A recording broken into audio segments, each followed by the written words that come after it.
Today we're going to go over section 4, your sphere of influence, and how to market to that.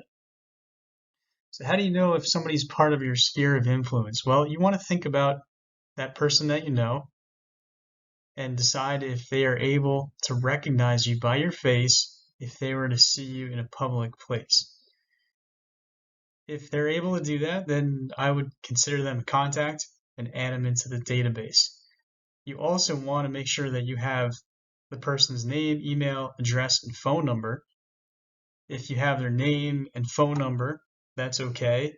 You can fill in the other two when you give them a call. Or if you have their name and email, that's okay too, because then you can send them an email and fill in the other information from that email that you send them. To get an idea of your full list of contacts, I recommend going through your cell phone, Facebook friends, LinkedIn connections. Think about your family, any friends that you have, past clients from other industries, and coworkers as well. To make your contact list, you're going to go through those sources that we just discussed and make a list of the people that you think will be best to be marketed to. You're going to set up an Excel spreadsheet or create the list in your CRM, and you're going to make sure you enter the person's full name, their email, phone number, and their current address.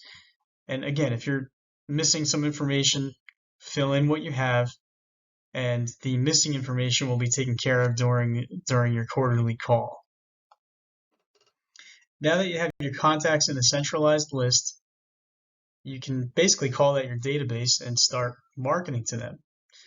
And the marketing is going to consist of 3 things. You're going to do mailings, quarterly phone calls, and a bi-weekly email newsletter. This all totals 33 touches per year and repeats every year. The first step in marketing to your database will be a phone call, and I recommend you follow the schedule below here. You have the first call as updating your database call, and I have this marked in January. This is for somebody who's already an agent right now. So if you're a new agent and you're starting in April, well, you're going to move that updating database call to April, and then in August, you're going to do the free home value report call, and so on. So whatever month you start in, you want to be doing the updating database call as the first one. So there's a link on this slide for the basic scripts that you can use for each call. I would recommend customizing these because they're generic and you can customize it to fit your personality and your situation.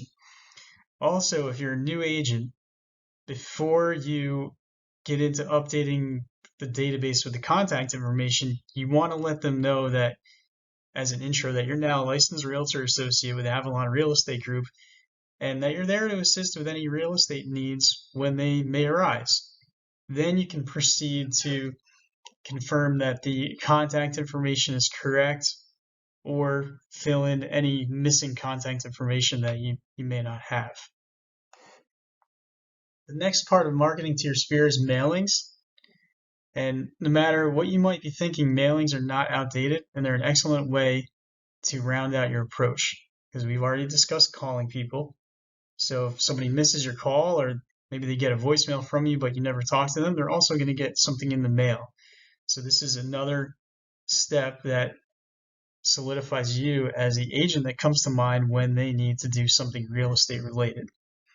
So enclosed here is the schedule of mailing dates. So for January, I recommend you send out a calendar, and you can use magnetstreet.com for that. They have different templates to choose from for your happy spring, 4th of July, Thanksgiving, happy holidays cards.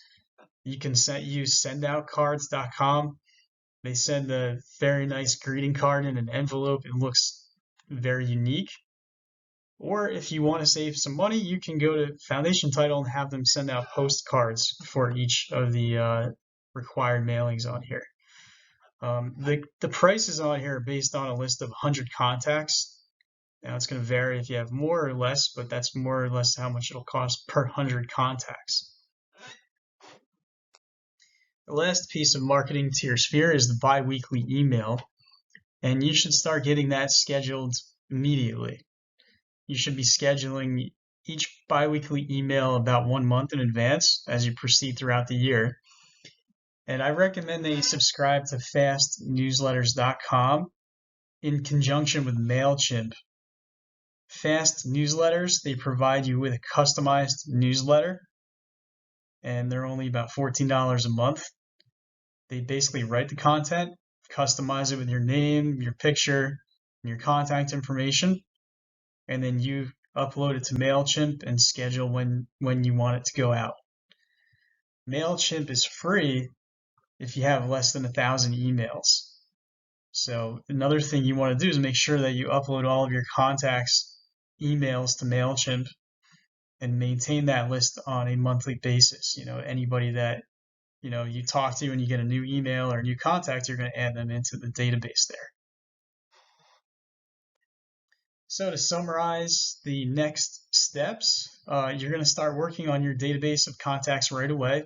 You want to finalize the list and then create an Excel file or add to your chosen CRM. I still recommend that you maintain a separate Excel file for any backup or mailings, because mailings, you're going to have to send an Excel list to the provider, and then they're going to use that list to send out the mail for you. You're going to do your quarter calls for updating the database. That's your first quarterly call. And then you're going to upload your contacts to MailChimp, subscribe to fastnewsletters.com, and then start working on any upcoming mailings that need to be sent out. Also, here's a link for the full marketing plan and the calling scripts on our Google Drive file. And once again, any questions that you have, contact me, Chris Avalon, and I'll be happy to answer anything that wasn't made clear on here for you. Thank you.